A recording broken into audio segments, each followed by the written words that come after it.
Seorang polwan muda asal Lombok bernama Seruni, cantik dan idealis, terjerumus dalam cinta buta kepada seorang pria misterius di Papua yang ternyata anggota KKB. Demi cintanya, ia rela mencuri senjata dari kantor polisi tempat ia bertugas, namun justru dikhianati, disekap, dan ditinggalkan dalam kondisi hamil di hutan. Dalam keputusasaan, ia diselamatkan oleh Yonas, seorang nelayan Papua yang tulus dan sederhana. Dari titik nadir hidupnya, Seruni perlahan bangkit, melahirkan anaknya, dan akhirnya memilih menebus kesalahan dengan membongkar jaringan KKB. Cerita ini menyuguhkan perjalanan emosional dari cinta, pengkhianatan, hingga penebusan yang penuh harapan. Episode 1. Awal yang indah. Mentari pagi perlahan menyapa langit Wamena, Papua, ketika seorang wanita muda berseragam rapi turun dari pesawat kecil di landasan bandara.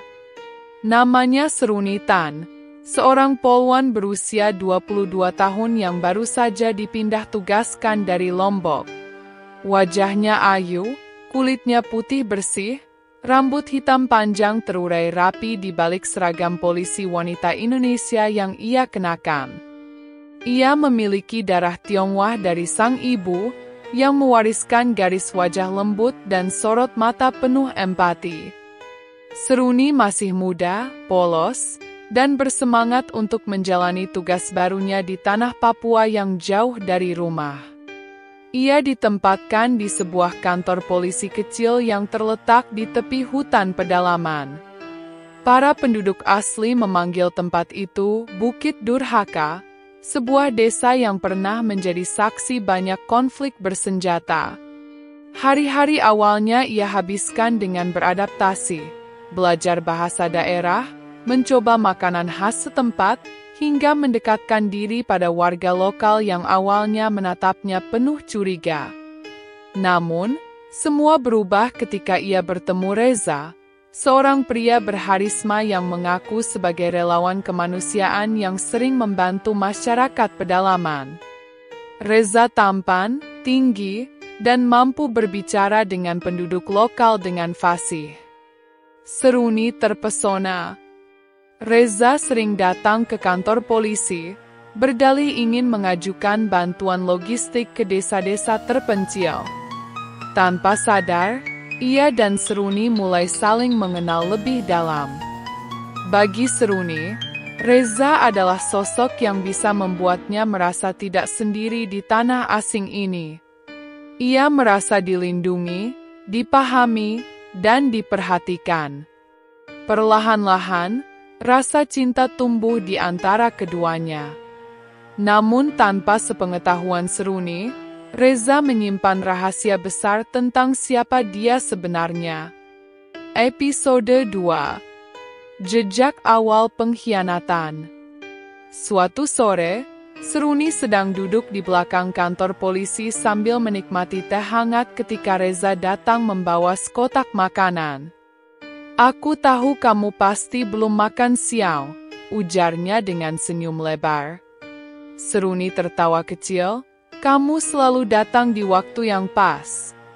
Kebersamaan mereka makin erat hingga suatu malam, Reza mengajaknya berjalan menyusuri bukit menuju puncak yang menghadap lembah luas.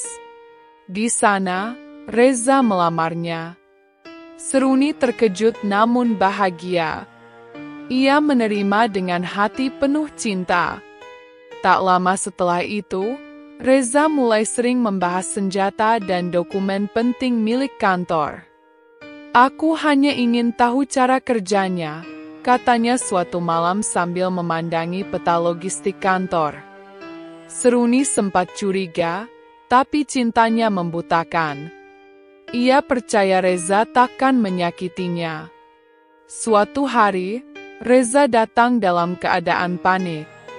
"Seruni, ada sekelompok warga yang butuh perlindungan. Mereka sedang dikejar sekelompok orang bersenjata. Aku butuh satu senjata untuk berjaga." Seruni ragu. Itu melanggar aturan, bisiknya. Tapi Reza menggenggam tangannya erat. Kalau kamu benar-benar mencintaiku, percayalah padaku. Dalam dilema antara tugas dan cinta, Seruni akhirnya menyerahkan satu senjata laras panjang dari gudang, mencatatnya sebagai pemeriksaan rutin. Ia tidak tahu bahwa keputusan malam itu akan mengubah seluruh hidupnya. Episode 3. Cinta yang menyesatkan. Pagi itu, Seruni terbangun dengan rasa bersalah. Sepanjang malam ia tak bisa tidur, memikirkan senjata yang ia berikan kepada Reza. Ia mencoba menenangkan diri, berpikir bahwa mungkin Reza benar-benar menggunakannya untuk kebaikan. Namun rasa cemas itu tak kunjung hilang. Beberapa hari berlalu, dan Reza tidak muncul. Tidak ada kabar. Tidak ada pesan. Seruni mulai gelisah. Ketika ia mencoba bertanya kepada beberapa penduduk sekitar, beberapa dari mereka mengatakan bahwa mereka melihat Reza di daerah yang terkenal sebagai markas KKB, kelompok kriminal bersenjata. Seruni mulai menghubungkan titik-titik yang sebelumnya tak ia sadari. Peta logistik, percakapan tentang senjata, hingga permintaan Reza malam itu. Perasaannya berkecamuk, namun ia tetap memegang satu harapan. Reza tidak mungkin mengkhianatinya. Tapi kenyataan perlahan menamparnya. Dari radio internal kepolisian, muncul laporan serangan di salah satu pos pengamanan. 2 polisi tewas, dan senjata yang digunakan identik dengan milik kantor mereka yang baru saja dicek rutin.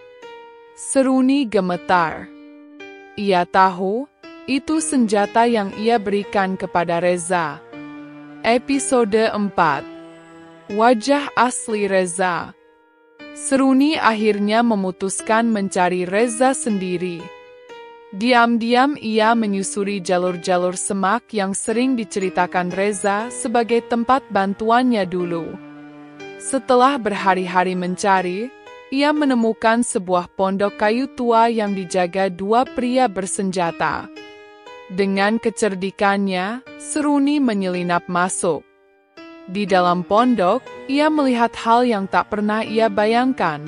Reza sedang berdiskusi dengan beberapa anggota KKB, lengkap dengan peta wilayah dan catatan serangan berikutnya.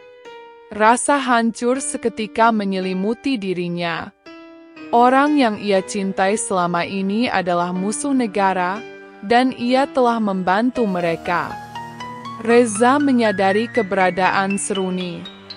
Aku tidak ingin kau tahu dengan cara ini, ujarnya dengan tenang. Tapi aku juga tak bisa bohong selamanya. Aku memang bagian dari mereka. Air mata Seruni jatuh tanpa bisa ia tahan.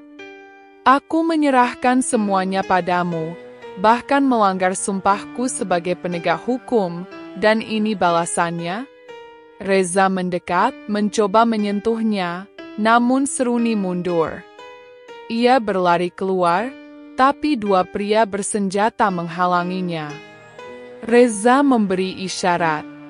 Bawa dia ke tempat aman untuk sementara. Seruni berteriak, memberontak, tapi sia-sia. Ia dibawa pergi dan dikurung di sebuah gubuk di tengah hutan lebat.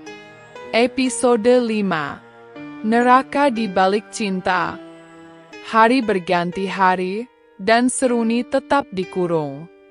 Pangan terbatas, sinyal tak ada, dan tubuhnya semakin lemah. Yang lebih mengerikan, para anggota KKB mulai memperlakukannya seperti tawanan perang. Suatu malam, dalam kondisi gelap dan hujan, Seruni dipaksa keluar oleh 2 pria bertopeng. Mereka menyeretnya ke dalam pondok kecil, dan malam itu menjadi malam paling kelam dalam hidupnya. Ia diperkosa. Tidak sekali. Tidak oleh 1 orang. tapi oleh orang-orang yang dulu adalah rekan Reza. Pagi harinya, tubuhnya terbaring lemas di tanah berlumpur. Tak ada satupun dari mereka yang peduli. Bahkan Reza tak pernah muncul lagi. Ia ditinggalkan begitu saja, bagaikan bangkai yang tidak diinginkan. Dalam kondisi setengah sadar, tubuh penuh luka dan jiwa yang hampir hancur, Seruni berdoa. Ia tak tahu apakah ia masih bisa selamat. Tapi satu hal yang ia tahu, ia ingin hidup. Ia ingin bertahan. Ia ingin membalas. Episode 6. Di ambang kematian. Seruni terbangun dengan tubuh menggigil. Hujan deras membasahi tanah hutan, dan bajunya telah robek dan kotor. Luka di kakinya membengkak, dan perutnya mulai terasa sakit luar biasa. Ia merasa seperti akan mati di tempat itu. Namun, semangat hidup dalam dirinya belum padam. Ia mencoba merangkak, mencari jalan keluar dari belantara. Langkahnya tak tentu arah, tapi ia terus berjalan, dipandu oleh naluri untuk bertahan. Di antara pohon-pohon besar dan semak belukar, ia akhirnya roboh tak sadarkan diri. Tiba-tiba, terdengar suara langkah kaki mendekat. Seorang pria Papua bertubuh tegap dengan kulit gelap dan rambut keriting melihat tubuh Seruni yang tergeletak. Ia segera menghampiri, memeriksa nadinya, lalu menggendongnya menuju perahunya yang bersandar di sungai kecil tak jauh dari situ. Namanya adalah Yonas, seorang nelayan yang tinggal di kampung pesisir Papua. Ia hidup sederhana, tetapi hatinya penuh kasih.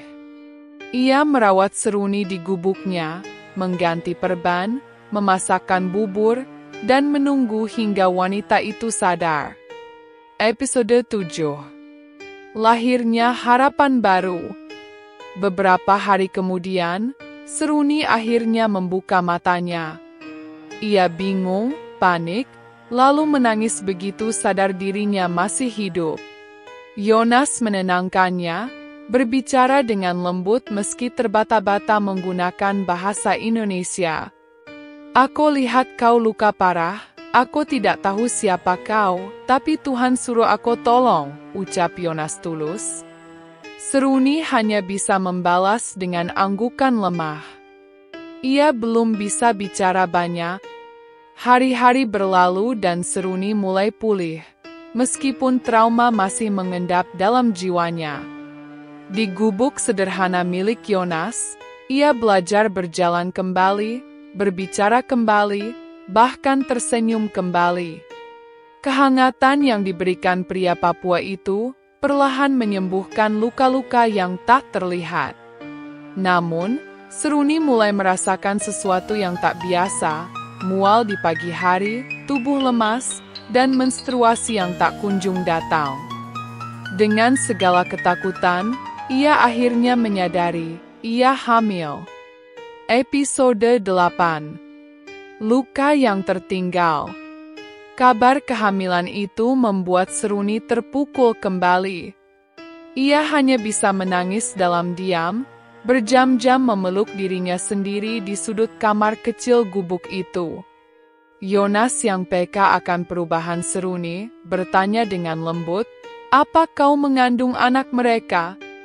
Seruni mengangguk pelan, dan Yonas tak berkata apa-apa lagi. Tapi senyumnya tidak hilang. Ia justru berkata, "Anak itu tidak salah. Dia akan jadi anak kuat, seperti ibunya."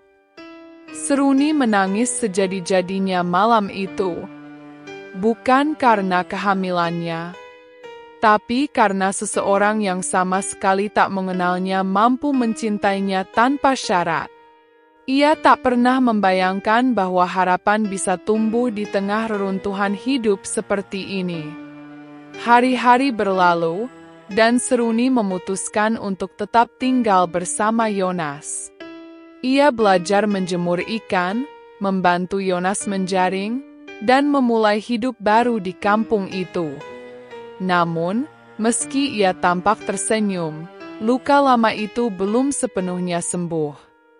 Dan jauh di dalam hatinya, dendam masih menyala. Episode 9. Penebusan yang belum tuntas. Waktu terus berjalan. Perut Seruni semakin membesar, dan kehidupan barunya bersama Yonas di kampung nelayan mulai terasa seperti rumah. Warga sekitar sudah menerima keberadaan Seruni, meski ada yang masih memandang curiga karena ia berasal dari luar daerah. Namun, suatu malam saat duduk di tepi pantai memandang laut, Seruni berkata pelan kepada Yonas, "Aku ingin kembali suatu hari. Aku ingin mereka tahu aku masih hidup. Dan aku ingin mereka dihukum." Yonas menatapnya tenang, lalu berkata, "Kalau saatnya tiba, aku akan ikut kau. Tapi jangan sampai anakmu lahir dalam kemarahan." Ucapan itu menancap dalam hati Seruni.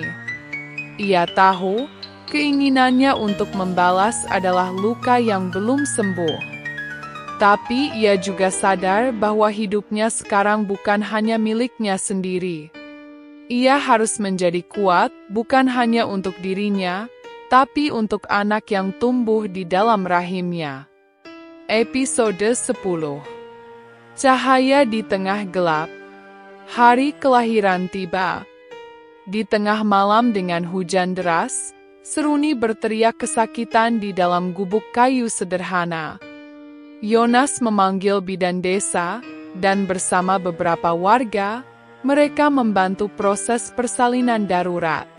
Tangisan bayi laki-laki akhirnya pecah mengalahkan gemuruh petir. Seruni memeluk anaknya dengan air mata, tak percaya bahwa dari semua penderitaan, lahirlah sosok mungil yang menjadi cahaya baru dalam hidupnya. Yonas menatap Seruni dengan bangga. "Namai dia, Seruni." Seruni tersenyum, lalu berkata, "Namanya Tama." Artinya harapan. Episode 11. Akhir yang tak terduga. Beberapa bulan setelah kelahiran Tama, sebuah kabar mengejutkan datang ke desa. Salah satu anggota KKB yang pernah menyekap Seruni tertangkap oleh aparat di kota terdekat. Nama Seruni disebut-sebut dalam interogasi. Polisi mulai mencari tahu keberadaannya. Seruni akhirnya harus membuat keputusan besar. Ia menulis surat untuk Yonas dan menitipkan Tama. Malam itu, ia pergi ke kantor polisi kota, menyerahkan diri, bukan karena merasa bersalah, tetapi untuk membuka semua fakta sebenarnya. Kisahnya menjadi sorotan media. Publik bersimpati. Ia dihadirkan sebagai saksi utama, dan berkat keterangannya, beberapa jaringan KKB berhasil ditangkap. Namun, Seruni tidak kembali ke kampung nelayan. Ia memilih tinggal di kota, bekerja membantu perlindungan perempuan dan anak, serta berkampanye melawan kekerasan bersenjata. Tama tetap tinggal bersama Yonas, yang telah menjadi ayah sejatinya. Setiap bulan, Seruni datang mengunjungi mereka, membawa pelukan dan cerita-cerita hangat. Meski hatinya masih menyimpan luka, Seruni tahu ia telah menang. Ia tidak hanya selamat, ia bangkit.